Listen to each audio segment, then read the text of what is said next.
नमस्कार दोस्तों, मेरा नाम है विकास सिंह और स्वागत है आपका विकास लॉजिस्टिक्स क्लास में। दोस्तों, क्या आप जानते हो कि दुनिया के टोटल ट्रेड का 80% से ज़्यादा वॉल्यूम का ट्रेड पोर्ट्स के थ्रू होता है। लेकिन ज़्यादातर लोग पोर्ट्स के अंदर कभी गए ही नहीं हैं। पोर्ट्स इकोनॉमी के साइलेंट पावर हाउस होते हैं जो फैक्ट्री, फार्मर, बिजनेस को पूरी दुनिया से कनेक्ट करते हैं। जैसे सांघाई पोर्ट एक साल में उतने कंटेनर हैंडल करता है जितने यूनाइटेड स्टेट की पॉपुलेशन है। 47 मिलियन TEU से भी ज़्यादा सांघाई पोर्ट ने अकेले हैंडल किया है।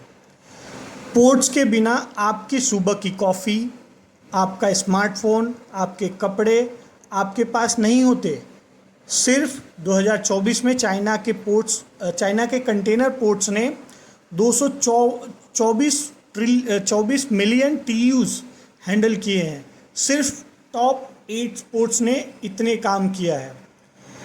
चलिए इस वीडियो में हम देखते हैं कि शिपिंग पोर्ट्स कैसे दुनिया को चलाते हैं, इनकी ऑपरेशंस कितनी बड़ी है और आज हम उनके इंफ्रास्ट्रक्चर के बारे में समझेंगे। दोस्तों, what is a shipping port? Shipping port एक ऐसी जगह होती है जहां शिप्स अपना कार्गो या पैसेंजर लोड और अनलोड करते हैं। ये एक गेटवे की तरह काम करता है जो सी ट्रांसपोर्ट को लैंड ट्रांसपोर्ट से कनेक्ट करता है ताकि गुड्स या पैसेंजर शिप से ट्रक, ट्रेन या पाइपलाइन तक ईजिली मूव हो सके। पोर्ट्स के फीचर क्या क्या होते हैं? जैसे पहला लोकेशन होता है। सी कोस्ट मतलब कि जो ओशियन या जो सी होती है, समुद्र होता है, उसके पास में पोर्ट होता है। और रिवर बैंक्स पे होते हैं, जैसे छोटी छोटी रिवर्स जो होती हैं उनके ऊपर भी पोर्ट बनाए जाते हैं, उनको रिवर पोर्ट बोलते हैं। किसी लेक पे भी होता है। और कभी कभी जो पोर्ट होता है, ड्राई पोर्ट बोलते हैं उसको, वो सी से दूर होता है, वो इनलैंड एरिया में होता है। वहाँ पे पोर्ट्स बनाए जाते हैं जहाँ पे ताकि कोई रश ना हो। जो पोर्ट है, मेन पोर्ट है, उस पर रश ना हो और कुछ फॉर्मेलिटीज़ वहाँ पे कंप्लीट होके और डायरेक्ट यहाँ पे आएँ, पोर्ट्स पे आएँ और वो डायरेक्टली वेसल पे लोड हो सके। सर्विसेज के बारे में समझते हैं दोस्तों। सबसे पहला आता है कस्टम क्लियरेंस, मतलब जो गुड्स है उसकी चेकिंग और अप्रूवल देना ताकि जो गुड्स है या जो कंटेनर है, जो कार्गो है, वो एक बॉर्डर को क्रॉस करके दूसरे बॉर्डर में जा सके, एक टेरिटरी से दूसरे टेरिटरी में जा सके। कार्गो हैंडलिंग, जैसे गुड्स की लोडिंग, अनलोडिंग, स्टोर करना, ये सारा कार्गो हैंडलिंग के अंदर आता है। शिप्स रिपेयर और एंड रिफ्यूलिंग जो होती है, वो मतलब शिप्स का कोई भी जब शिप्स निकलता है तो उसकी कुछ अगर उसमें मेंटेनेंस चाहिए होती है तो उसकी रिपेयरिंग होती है, रिफ्यूलिंग की जाती है। उसके बाद शिप्स निकलता है। पैसेंजर्स फैसिलिटी, मान लीजिए कि जैसे पोर्ट्स होते हैं वैसे ही एक क्रूज़ और उन सभी के लिए भी एक पोर्ट होती है जहाँ पे पैसेंजर्स के लिए फैसिलिटी भी दी जाती है। Why ports matter? दोस्तों, पोर्ट्स किसी कंट्री के ग्रोथ के लिए ट्रेड का इंजन है। मतलब इन शॉर्ट अगर ये बोले कि अगर किसी देश को तरक्की करनी है, आगे बढ़ना है, तो ट्रेड जो है बहुत इम्पॉर्टेंट है और ट्रेड के लिए पोर्ट इम्पॉर्टेंट है।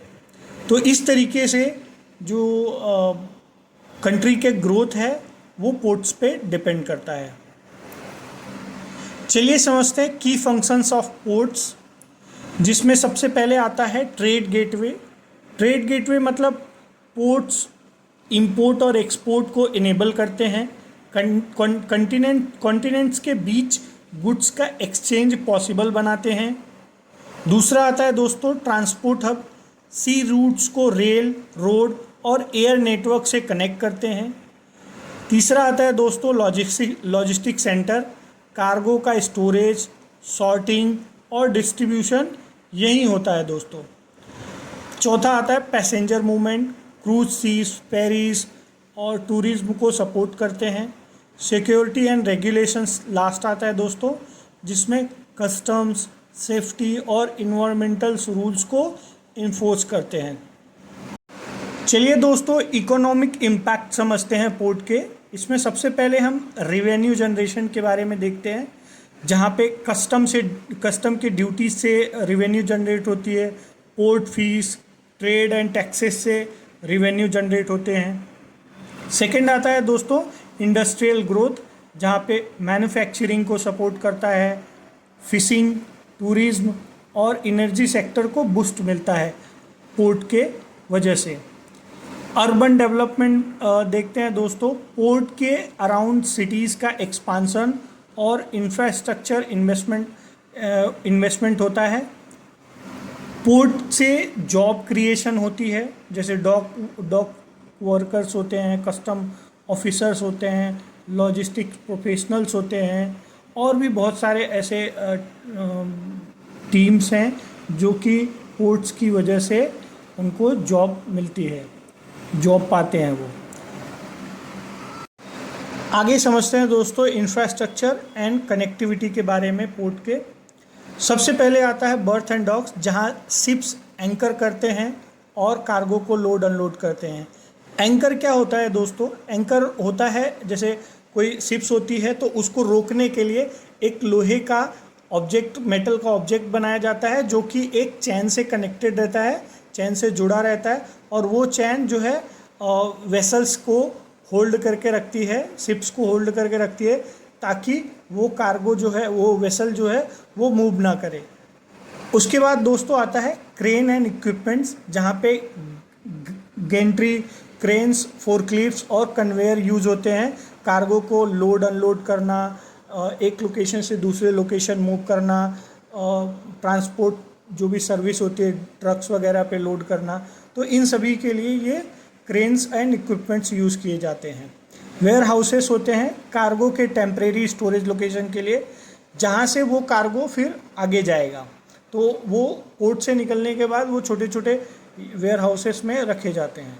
कस्टम्स फैसिलिटी, जहाँ पे इंस्पेक्शन होता है, डॉक्यूमेंटेशन और क्लियरिंग का प्रोसेस कंप्लीट वहाँ पे होता है। कस्टम्स फैसिलिटीज़ में ड्यूटी वगैरह पे होते हैं, उसके बाद कार्गो आपको हैंडओवर किया जाता है, या फिर कार्गो अगर एक्सपोर्ट हो रहा है तो जो है लोडिंग के लिए मूव किया जाता है। और फ्यूलिंग स्टेशंस होते हैं जो शिप्स होते हैं उनके लिए बंकरिंग सर्विस बोलते हैं उनको, जहाँ पे फ्यूल सप्लाई होती है और वो फ्यूल उसमें शिप्स वेसल्स में भरे जाते हैं। रिपेयर यार्ड्स होते हैं, रिपेयर यार्ड्स जो मेंटेनेंस और सर्विसिंग के लिए यूज़ किए जाते हैं। पैसेंजर टर्मिनल, जैसे मान लीजिए अगर कोई क्रूज़ है जहाँ पे हम पोर्ट्स, वो ऐसी पोर्ट्स है जहाँ पे हम क्रूज़ लगते हैं, और पैसेंजर वेसल्स होती हैं जो कि जिसमें पैसेंजर जाते हैं और दूसरे लोकेशन पे वो उस वेसल्स के थ्रू जाते हैं। तो वहाँ पे चेकिंग, इमिग्रेशन और ट्रैवलिंग की सारे फैसिलिटीज़ प्रोवाइड की जाती हैं। उसके बाद आता है दोस्तों कनेक्टिविटी जो होती है, रोल और रेल जो होते हैं इनलैंड कार्गो मूवमेंट के लिए होते हैं। अब पाइपलाइन जो होती है ऑयल, गैस और लिक्विड बल्क ट्रांसपोर्ट के लिए होती है। आईसीटी सिस्टम, आईसीटी का मतलब होता है दोस्तों information and communication technology system, जहाँ पे डिजिटल ट्रैकिंग, आरएफआईडी और टर्मिनल ऑपरेटिंग सिस्टम्स हैंडल किए जाते हैं। आगे समझते हैं दोस्तों पोर्ट की सर्विसेज के बारे में। पोर्ट्स का मेन काम गुड्स और पैसेंजर के स्मूथ मूवमेंट को इंश्योर करना होता है।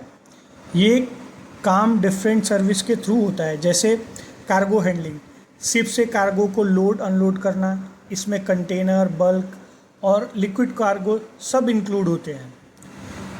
दूसरा आता है वेयर हाउसिंग, शिपमेंट से पहले या बाद में गुड्स को स्टोरेज करना।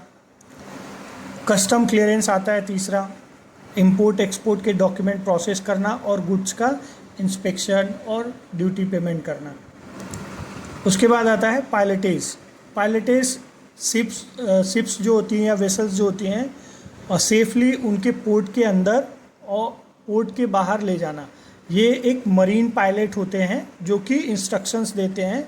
ये पायलटेज एक प्रोसेस है दोस्तों, जो कि शिप्स को पोर्ट पे लगाना और पोर्ट से बाहर ले जाना होता है। ये एक एक्सपर्ट्स ट्रेनर जो होते हैं मरीन पायलट, उनके थ्रू होता है। उसके बाद आता है दोस्तों टोवेज। टोवेज क्या होता है? शिप्स को पोर्ट में मनूवर करने में मदद करता है। मनूवर क्या होता है दोस्तों? मतलब कि जो टग बोट्स होते हैं, टग बोट्स मतलब छोटे छोटे टग बोट्स होते हैं, बहुत पावरफुल होते हैं। वो बड़ी बड़ी वेसल्स को, बड़े बड़े शिप्स को वो टो करके पोर्ट के अंदर ले जाके उनको लगाते हैं सही जगह पे, उनके बर्थिंग के लिए, ताकि उस पर कंटेनर या गुड्स लोड हो सके। ठीक है। नेक्स्ट आता है बंकरिंग। बंकरिंग मतलब शिप्स को फ्यूल सप्लाई करना होता है। शिप्स रिपेयर मतलब शिप्स की मेंटेनेंस और रिपेयरिंग सर्विस प्रोवाइड करना। सिक्योरिटी, पोर्ट और उसके अंदर यूजर्स की सेफ्टी और सिक्योरिटी इंश्योर करना होता है दोस्तों। आगे हम समझते हैं दोस्तों टाइप्स ऑफ पोर्ट के बारे में। पोर्ट्स को लोकेशन, फंक्शन, कार्गो टाइप और शिपिंग रोल के बेसिस पे क्लासिफाइड किया जा सकता है। चलिए एग्जाम्पल से समझते हैं। बेस्ड ऑन लोकेशन पे हम देखते हैं तो सबसे पहले समझते हैं सी पोर्ट के बारे में दोस्तों। सी पोर्ट कोस्टल पे होता है, मतलब ओशियन सी पे होता है। यहाँ पे बड़ी बड़ी वेसल्स के थ्रू कंटेनर को या गुड्स को इंपोर्ट या एक्सपोर्ट किया जाता है। दूसरा आता है रिवर पोर्ट। रिवर पोर्ट मतलब वो सी पोर्ट पे नहीं होता, जो बड़ी बड़ी ओशियंस होती है उस पे नहीं होता, वो रिवर पे होता है, जहाँ पे छोटे छोटे शिप्स के थ्रू गुड्स को मेनली लाया जाता है, इनलैंड वाटर के थ्रू, ट्रांसपोर्ट के थ्रू। ठीक है। उसके बाद आता है दोस्तों ड्राई पोर्ट। ड्राई पोर्ट मतलब इनलैंड लोकेशन पर होता है, ये पोर्ट से थोड़ा दूर होता है दोस्तों, जहाँ पे गुड्स को सी पोर्ट से कनेक्ट करता है रेल और रोड के थ्रू। इसमें दोस्तों जैसे ड्राई पोर्ट का बेस्ट एग्जांपल हम समझते हैं तो आईसीडी और पीएफटी वगैरह होती हैं, जिनके बारे में हम नेक्स्ट वीडियो में समझेंगे। उसके बाद दोस्तों बेस्ड ऑन फंक्शन देखते हैं हम। जैसे आता है कार्गो पोर्ट। कार्गो पोर्ट के हिसाब से सिर्फ गुड्स और कार्गो को हैंडल करता है ये। पैसेंजर पोर्ट्स होते हैं जो पैसेंजर के मूवमेंट के लिए यूज़ किए जाते हैं, जहाँ पे क्रूज़ वगैरह लगती हैं और वहाँ से पैसेंजर बैठते हैं और दूसरे लोकेशन पे जाते हैं। उसके बाद आता है फिशिंग पोर्ट। फिशिंग पोर्ट मतलब जैसे आपने देखा होगा बहुत सारे मूवीज़ में, बहुत सारी जगह पे भी देखा होगा, फिशिंग बोट्स यूज़ किए जाते हैं सी फूड्स ट्रेड के लिए। नेवल पोर्ट्स मिलिट्री बेसिस जो होती हैं, नेवी वगैरह यूज़ करते हैं, तो उनके भी पोर्ट्स होते हैं जहाँ पे बड़ी बड़ी मिलिट्री की वेसल्स लगती हैं, जिन पे बहुत सारे आर्म्स एंड हथियार जो होते हैं वो सब लोड रहते हैं। तीसरा देखते हैं दोस्तों बेस्ड ऑन कार्गो टाइप। जैसे कंटेनर पोर्ट्स होते हैं जहाँ पे कंटेनर जाते हैं, कंटेनर हैंडल किए जाते हैं, वो लोड वेसल पे लोड होते हैं, उस टाइप के कंटेनर पोर्ट होते हैं। बल्क कार्गो पोर्ट होते हैं जहाँ पे कोल, ग्रेन और मिनरल्स जैसे बल्क गुड्स के लिए लोड किया जाता है वेसल पे directly without using container. Oil and LNG terminal मतलब इसमें oil, gas, liquid natural gas cargo के लिए ये यूज़ किया जाता है। चौथा आता है दोस्तों based on role in shipping, जिसमें ट्रांसशिपमेंट पोर्ट एक शिप से दूसरे शिप से कार्गो को ट्रांसफ़र किया जाता है। गेटवे पोर्ट मतलब डायरेक्टली अपने रीजन का इंपोर्ट एक्सपोर्ट हैंडल करते हैं। फीडर पोर्ट मतलब छोटे शिप्स के थ्रू कार्गो को बड़े पोर्ट्स पर ले जाया जाता है। तो दोस्तों आप देख सकते हैं हमने sea port, river port, dry port जैसे हमने सभी के एग्जाम्पल लिख रखे हैं ताकि आप उससे इजीली समझ सकें। आगे हम इसके डिटेल वीडियो लेके आएंगे टाइप्स ऑफ पोर्ट के, जैसे सी पोर्ट क्या होता है और उसके एग्जाम्पल से हम आपको बताएंगे डिटेल में। रिवर पोर्ट क्या होता है, तो सभी के डिटेल वीडियो आएंगे टाइप्स ऑफ पोर्ट के, जहाँ पे आप ज़्यादा बेहतर समझ सकते हैं। और दोस्तों तो आज हमने जो सीखा है वो पोर्ट्स क्या होता है, शिपिंग पोर्ट्स क्या होता है, वो कितना इम्पोर्टेंट है हमारे लाइफ में, किसी कंट्री के लिए कितना इम्पोर्टेंट है, पोर्ट का इंफ्रास्ट्रक्चर के बारे में हमने देखा, और पोर्ट की सर्विसेज के बारे में हमने समझा, कितने टाइप के पोर्ट होते हैं उनके बारे में समझा। आगे हम इन ऐसे ही डिटेल वीडियो लाते रहेंगे दोस्तों, तो आप बने रहिए हमारे साथ, देखते रहिए Vikas logistics class. Thank you for watching this video दोस्तों।